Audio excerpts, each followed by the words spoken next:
Probably like a lot of people, I was introduced to it in high school through friends. You're all experimenting with stuff, so that's kind of how that got started. Quite a bit.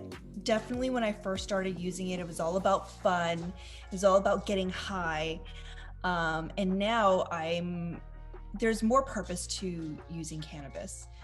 We're thinking about like, how do we use it in different ways and in all the ways that it can benefit, whether you're looking to connect with yourself more, maybe you need to chill out because you had a hard day, or using different types of strains or different ways of using it topically or ingesting it for different effects. So now it's a lot more mindful, it's a lot more purposeful in using cannabis than it was before.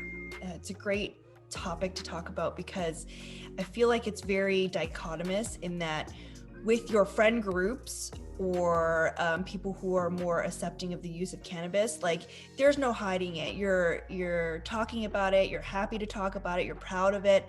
And then there's the other facet of it where professionally you may not want to disclose that you're a cannabis user or supporter or part of the community.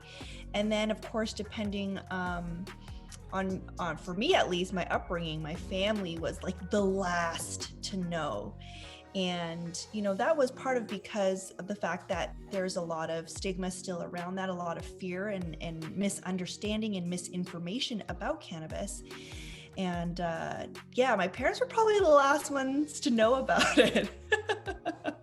Didn't face the traditional stigmas of like, oh, if you use cannabis, that you're a stoner or a burnout or you're lazy. It more came as a surprise to people that I do use cannabis and I love cannabis. And I'm not really sure. Maybe it's because I didn't fit those stereotypes and that I'm a working professional and I'm not a lazy person, that they didn't see the two being paired together, or me being someone who would use it. For me, it would be definitely improved sleep, which was what had gotten me to using it in the first place. Was I was struggling with a lot of stress and anxiety around school and found it really difficult to sleep. So I was using cannabis to help with that. And as I grew up and as my relationship developed with cannabis, now it is a very integral part of everything that I do. And because there's so many ways that you can use it and so many different types of strains, and it's really exciting now, the way that cannabis has gone. There's literally a thing for everything. Got a sore muscle, you can use a topical. You want to have some chocolate and get high a little bit, you can get an edible. And there's so many ways that you can use it that it's been kind of a game changer now.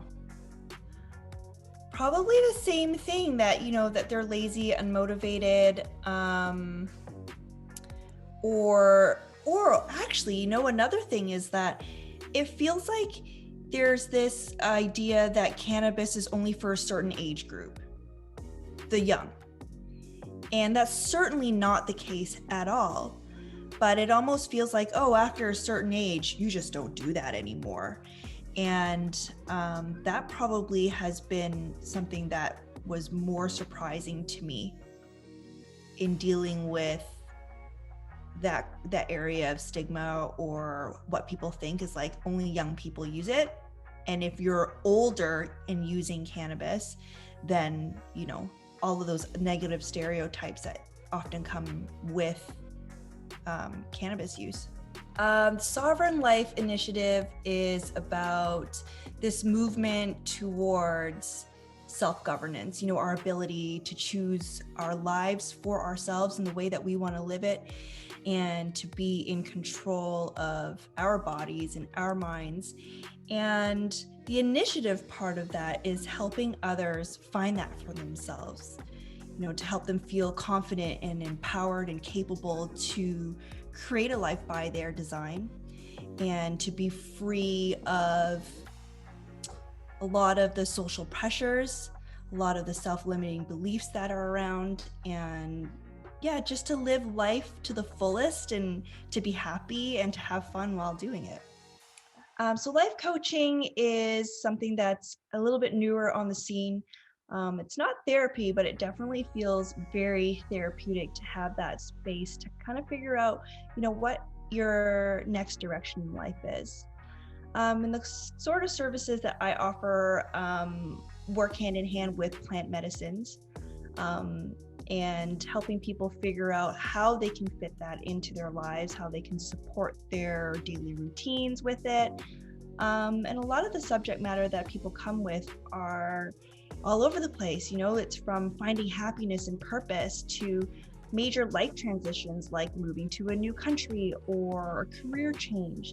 And so it's really fun being part of people's journey of self-discovery and improvement.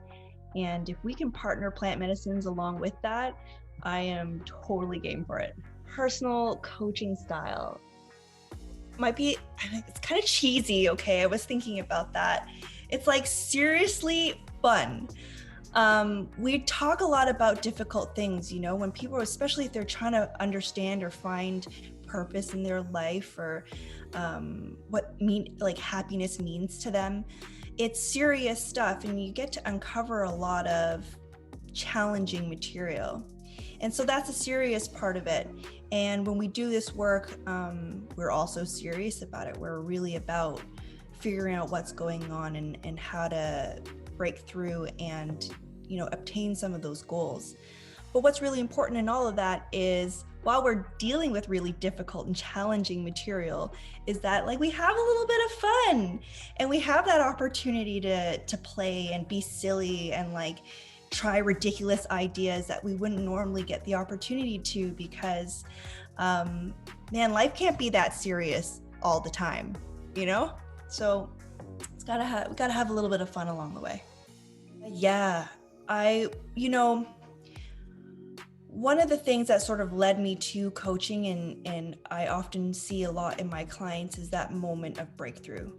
When they have that light turned on, they're just like, oh my God, this has been in front of my eyes the whole time, and now they get it, and they're clear on their goals, or they can figure out who they are or make connections that they couldn't before. And now that they can see it, and it has a shape and form, they now have the ability to work towards whatever their goals are. And so I think, yeah, it's that moment when it clicks and you can see, they just get really excited, and they're like, oh my God, this is it. And that stuff's really exciting, and it's really rewarding, and it's such an honor to be part of. Definitely. As kids, we play all the time, and it's really encouraged. And as we get older, whether we get busy with various things that go on in life, or we're just, maybe adults feel like play don't really fit in, we don't have the opportunity to explore different thoughts and different ideas or different ways of being. And so creative play comes into coaching a lot, or into life a lot, for me at least, is to create that space where you can think of things in a different way. You can try out new personalities. You can try out new scenarios or ways you would have handled it without some of the consequences that could happen if you were to do it in real life. But more importantly, it gives you that space to see things from a different angle. And I think that that's really important when you're looking for solutions to things that are difficult, or that seem to be problems that always come up because we're so stuck in our habits and in our patterns. And a lot of society is also really restrictive. There's a certain expectation for a lot of people to be, or what stage in life they're supposed to be in due to their age, or what accomplishments they should have. That checklist, we all have this checklist, and it can be really restrictive.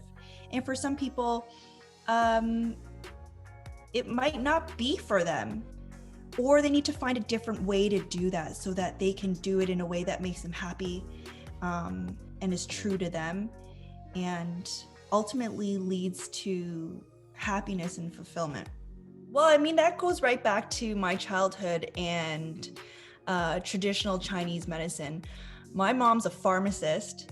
And funny enough, anytime that we were sick, she would turn to traditional Chinese medicine first, which is all plant-based.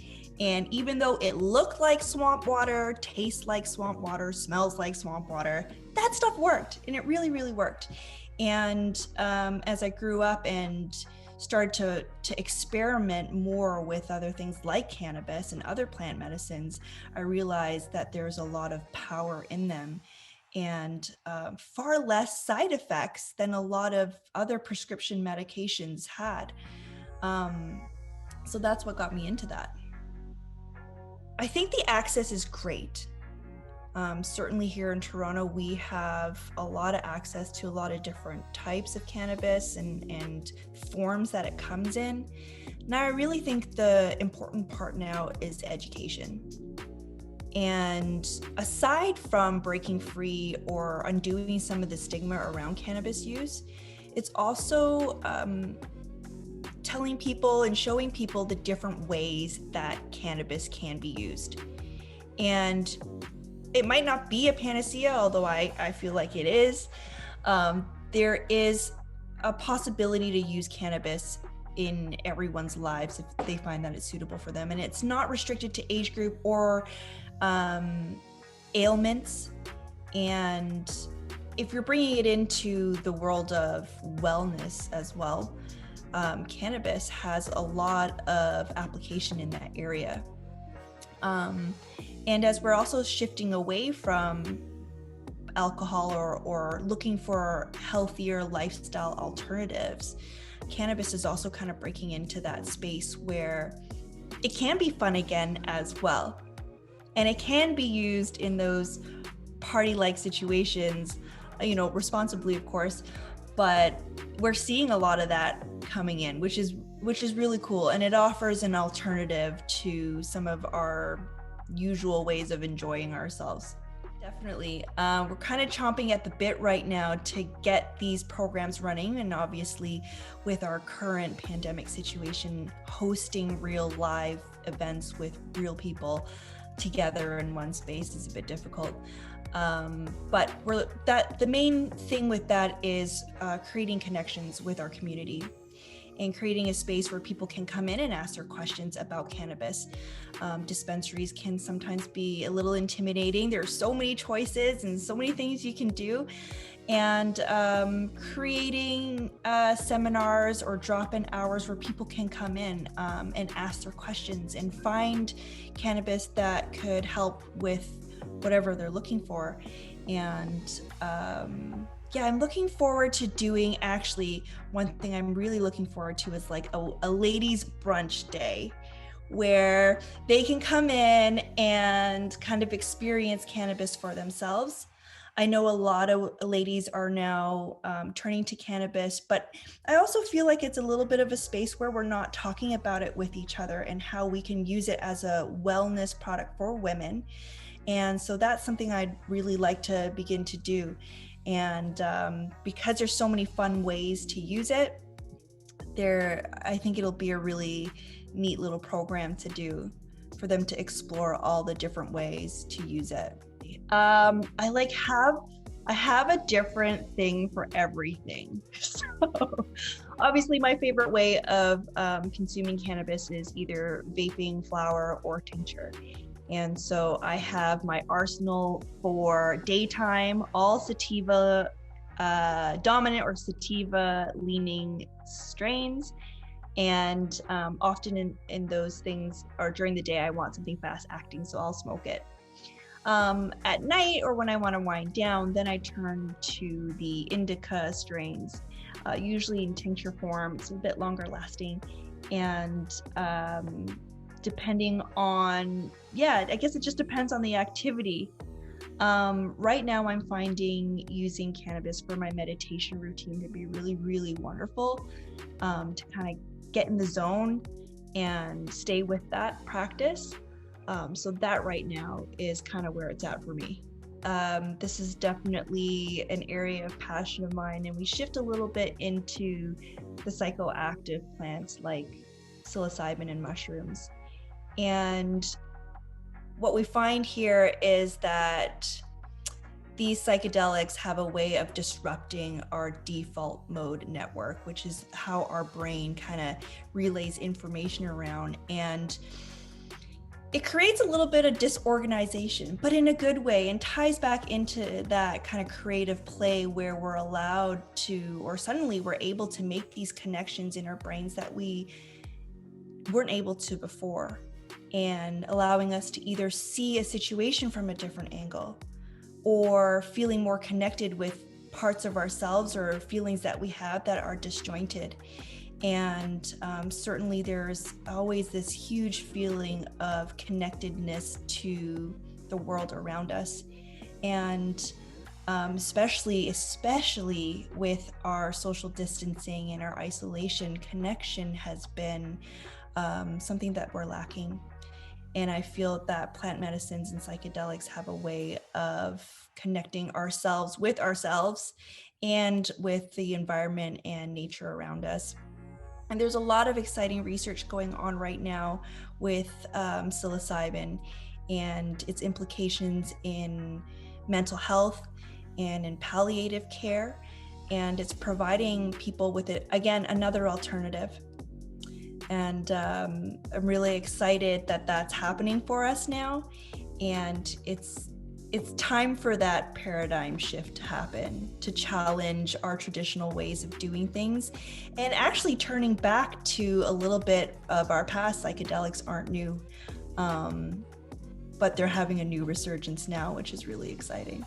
Rule of thumb, always start low and go slow. You can always have more. You can't have less. And the other thing is, well, I guess I'm a really big nerd about it, is like, keep a little diary about it. Because cannabis for example, there's so many different types and there's so many ways to take it, and they will affect everyone a little bit different. So keeping a little diary about how you're feeling on certain strains or the way that you took it can really help people understand how cannabis can fit into their lives, and then what options to choose when they're faced with that same kind of issue. For example, if you're looking for some pain relief and you want it to be long lasting, then you're probably going to want some sort of edible that will last a bit longer. Or maybe you need immediate fast relief and you have to choose something that's more fast acting, like vaporizing or smoking. But experimenting is the big thing, and it's fun too, because there's so many different ones to try. And especially the way that edibles have come along, like some of that stuff is really cool. Try it first on a day that you don't actually need to do the task, just in case, you never know, right? But understanding how you react to the different types of cannabis or plant medicines is going to be a real key on balancing productivity. And also laying out some goals that you want to have done when you're using the plant medicines can help you stay focused. That would be how I would balance it. I would probably choose a sativa strain. Self-care with cannabis. Yeah, you know what? One of the things that I really enjoy is the self-reflection part of it. And having to check in with yourself about what is it that I need right now? What will help me get there? And what would be the best suited option to get me there or to help with that? And again, that comes into a little bit of experimentation and ties into keeping a bit of a diary to know what works best for you. But the key point is to check in with yourself. Something that we don't do often enough is to check in with yourself. Like, what's really going on here? What do I really need? And is there something that can help me? That's a fun one to kind of just liven things up and shake things up again. We're so busy in our lives, and a lot of us have responsibilities or routines, or you just get kind of stuck in doing what you're always doing. It's like inertia. And 4 simple steps to revive your thrive is an opportunity to check in with yourself. something, again, like we mentioned, we just don't do often enough, and is a way to kind of reignite some passion towards maybe a habit that you want to pick up again, or a project that you haven't started but always wanted to. And it's just to kind of liven things up, shake it up, and get you excited about yourself again, and get excited about the life that you're living. I'm really excited with the developments in the plant medicine world, and how we're moving towards decriminalizing a lot of this stuff and opening pathways for access. One of the things that's kind of important to me is and again ties into this sovereignty, is our ability to choose for ourselves and how we care for ourselves. So as we begin to see more of these alternative medications or alternative treatments coming to the forefront, we are now given the options to choose something that's right and that fits. And traditional medicine, while it has its strengths and its need, like we definitely still need them, the whole world is looking for something different now, whatever that might be. And in the area of self-care and medicine and health, plant medicines and psychedelics is going to be one of those things that I feel will really be able to provide that. I really like Dr. Rachel Knox. She is doing some really great work with the ECS, or endocannabinoid system, as well as cannabis. And she just has this way of explaining things that it's so easy to understand. Her energy is infectious, and I really, really like the work that she's doing. My favorite strains are like OG strains. So Jack Herrera will forever, ever, ever, ever be my favorite strain. And then Champagne, Connor's Comfort. A lot of these are like sativa leaning, as people are starting to figure out. And I discovered this new oral spray. You just like spray it on the inside of your cheek, just one spray, and it has the long-lasting staying power of an edible, but it has the fast-acting quality of vaping something. And so yeah, this oral tincture spray is the best. I carry it everywhere, and it's so discreet. And it's got this crazy locking mechanism, so you're not worried about it discharging in your bag or your pocket. And it tastes great. Continuing to push this message of combining personal development and plant medicines together.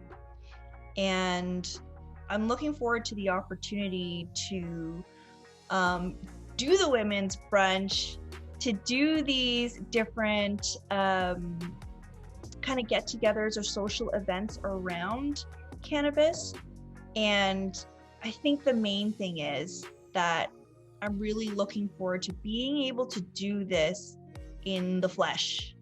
Real, live, breathing people would be is something that I'm really looking forward to, and whatever course that it might be or event that it might be. That is something that I'm like really, really hoping will come in the next few months. But for now, I think it'll have to be online until then.